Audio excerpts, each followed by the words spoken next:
జనసేన అధికార ప్రతినిధి రాయపాటి అరుణ్ గారు మనతో జూమ్ కాల్లో అందుబాటులో ఉన్నారు. అదేవిధంగా రేగడి లక్ష్మణరావు గారు వైసీపీ అధికార ప్రతినిధి, ఆయన కూడా మనతో జూమ్ కాల్లో అందుబాటులో ఉన్నారు. పోతుల బాలకోటయ్య గారు పోతుల బాలకోటయ్య గారు అమరావతి బహుజన జేఏసీ అధ్యక్షులు, ఆయన కూడా మనతో జూమ్ కాల్లో అందుబాటులో ఉన్నారు. ముందుగా మనం రాయపాటి అరుణ్ గారితో మాట్లాడదాం. అరుణ్ గారు నమస్తే అండి. నమస్తే సార్, మీకు ప్యానెల్ పెద్దలకి నమస్కారం. అరుణ్ గారు, నిన్న పవన్ కళ్యాణ్ గారు మాట్లాడిన దగ్గర నుంచి, అసెంబ్లీలో ఆయన మాట్లాడిన దగ్గర నుంచి బయట పుంకాలుగా రకరకాలుగా వార్తలు వస్తున్నాయి. పవన్ కళ్యాణ్ గారు మాట్లాడిన మాటలను మీరు అసలు ఏ కోణంలో చూస్తారు? సార్, నాకు తెలిసి పవన్ కళ్యాణ్ గారు రాజకీయంగా 2019 నుంచి ఏ నిర్ణయం తీసుకున్నప్పటికీ కూడా ఆయన ఆలోచనల పట్ల పూర్తిగా అవగాహన లేని వాళ్ళు రకరకాలుగా ప్రశ్నిస్తూ ఆయన తీసుకున్న నిర్ణయాలను శంకిస్తూ వస్తూనే ఉన్నారు. ఆయన రాజకీయ జీవితం పట్ల, ఆయన తెలివితేటలు, నిబద్ధత పట్ల ఖచ్చితమైన అవగాహన ఉన్న వాళ్ళు మాత్రం ఆయన ఏ నిర్ణయం తీసుకున్నా సరే మద్దతు ఇస్తూ ఆయన వెనకాల నడుస్తూ ముందుకు వస్తున్నారు. అందులో భాగంగా ఇప్పటి వరకు ఆయన శంకించిన వాళ్ళు ఫెయిల్ అయిన సందర్భాలే ఉన్నాయి తప్ప, ఆయన తీసుకున్న నిర్ణయాలు ఏ రోజు పవన్ కళ్యాణ్ గారు రాజకీయ నిర్ణయాలు ఏ రోజు ఫెయిల్ అయిన దాఖలా లేవు. ఇప్పటి వరకు ప్రతి డెసిషన్ సక్సెస్ఫుల్ గానే ఫిల్ చేశారు, ఆయన ఎండ్ చేశారు. గతంలో 21 సీట్లు తీసుకున్నప్పుడు ఇట్లాంటి శల్య పరీక్షలే చేశారు. ఆ రోజు ఆయన సక్సెస్ఫుల్ గా ఆయన తీసుకున్న నిర్ణయం కరెక్ట్ అని నిరూపించుకున్నారు.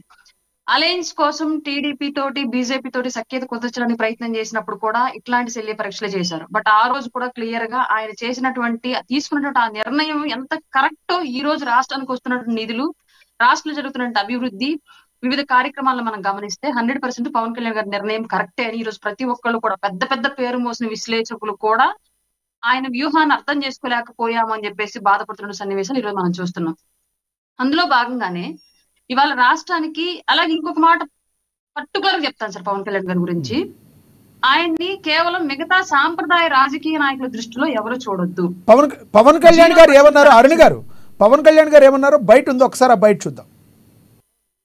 ఆయన ఏ కళ అయితే కన్నారో ఆ కళను నెరవేర్చడానికి, పూర్తి చేయడానికి మేమందరం సంసిద్ధంగా ఉన్నామని తెలియజేసుకుంటూ, మీరు 5 సంవత్సరాలు కాదు గౌరవ ముఖ్యమంత్రి గారు తెలియజేసిన అధ్యక్ష, మీరు ఇంకొక దశాబ్దం కూడా ఈ రాష్ట్రానికి ముఖ్యమంత్రిగా కొనసాగుతూ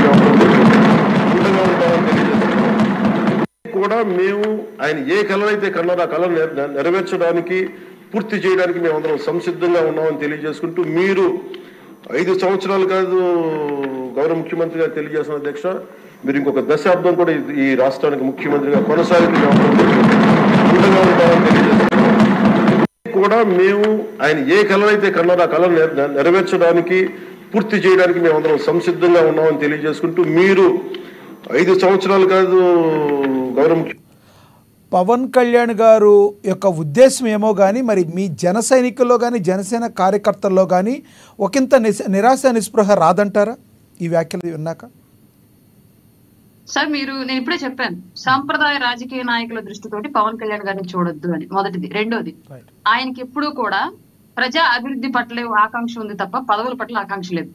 మూడోది, ఆయన ఇప్పటికే ఎన్డీఏ యొక్క సహాయ సహకారాలతో, కేంద్రంలో ఉన్నటువంటి బీజేపీ యొక్క సహాయ సహకారాలతో ఆంధ్రప్రదేశ్ కి పరిమితం అవ్వకుండా నేషనల్ లీడర్ గా ఎమర్జ్ అవుతున్న సిచ్యువేషన్ మనం చూస్తున్నాం ఆల్రెడీ. మొన్న మహారాష్ట్ర ఎలక్షన్ క్యాంపెయిన్ కి వెళ్ళినప్పుడు కానివ్వండి, వివిధ స్టేట్స్ లో ఆయన యొక్క ప్రాతినిధ్యం ఆయన చూపిస్తున్నప్పుడు కానివ్వండి, ఇలాంటి అంశాలని చూస్తూ ఉంటే మనం ఊహిస్తున్న దానికన్నా కూడా ఎక్కువ ఆయన ఏదో వ్యూహాత్మకంగా ముందుకు వెళ్తున్నారు అన్నది సుస్పష్టంగా కనిపిస్తుంది జరుగుతున్న రాజకీయ పరిణామాలు. కరెక్టే అరుణ్ గారు, మీరు అన్నదాన్ని యాక్సెప్ట్ చేయొచ్చు. ఎందుకంటే పవన్ కళ్యాణ్ గారు ఆయన పరిధి ఆ రకంగా ఉంటుంది, ఆయన జనాల కోసం మంచి చేద్దామని కాదంటలేదు ఎవరు. కానీ పార్టీ అన్నాక ప్రతి పార్టీకి కొన్ని స్టాండర్డ్స్ ఉంటాయి. ప్రతి పార్టీలో వెనకాల ఉన్న కార్యకర్తలకి కొంత అభిమానం అనేది ఉంటుంది.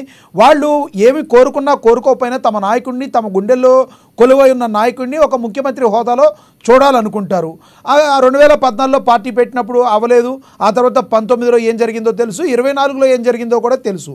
29లో కూడా ఇంకా నేను నేర్చుకుంటూనే ఆ స్టేజ్లో ఉంటాను, ఇంకో 10 ఏళ్ల పాటు అయినా రాష్ట్రం బాగుండాలి. రాష్ట్రంతో పాటు పార్టీ కార్యకర్తల అభిమానాలను కూడా, వాళ్ళను కూడా చూసుకోవాల్సిన బాధ్యత అధినేతకు ఉందంటారా?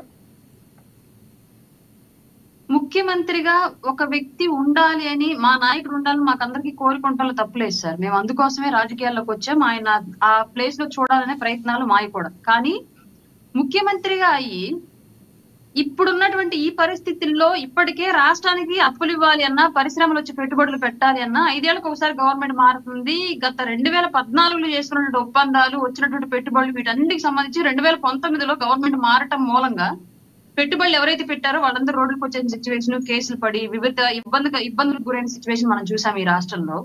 ఇవాళ మళ్ళీ 2019 నుంచి 2024 వరకు రాష్ట్రంలో జరిగిన విధ్వంసం ఏంటో కూడా కళ్ళారా చూసాం. ప్రజలకు జరిగిన నష్టం ఏంటి, రాష్ట్రానికి జరిగిన నష్టం ఏంటి అంతా చూసాము. మళ్ళీ ఇప్పుడు 2024 నుంచి 2029 వరకు కష్టపడి ఒక రోడ్డు అనేది ఏర్పాటు చేసుకున్న తర్వాత అది సగంలోనే వదిలేసి మళ్ళీ 2029కి ఈ ముఖ్యమంత్రి మేమంటే మేము అనేటువంటి డిస్కషన్ అనేది వస్తే కార్యకర్తల్లో కానివ్వండి, కూటమి క్యాడర్ లో కానివ్వండి, అలాగే పార్టీల మధ్యలో కానివ్వండి పొత్తు అనేది చెడిపోతే ఖచ్చితంగా మళ్ళీ 2029లో ఇప్పుడు కాచుకొని కూర్చున్నటువంటి వైసీపీ మళ్ళీ అధికారంలో కనుక వస్తే సేమ్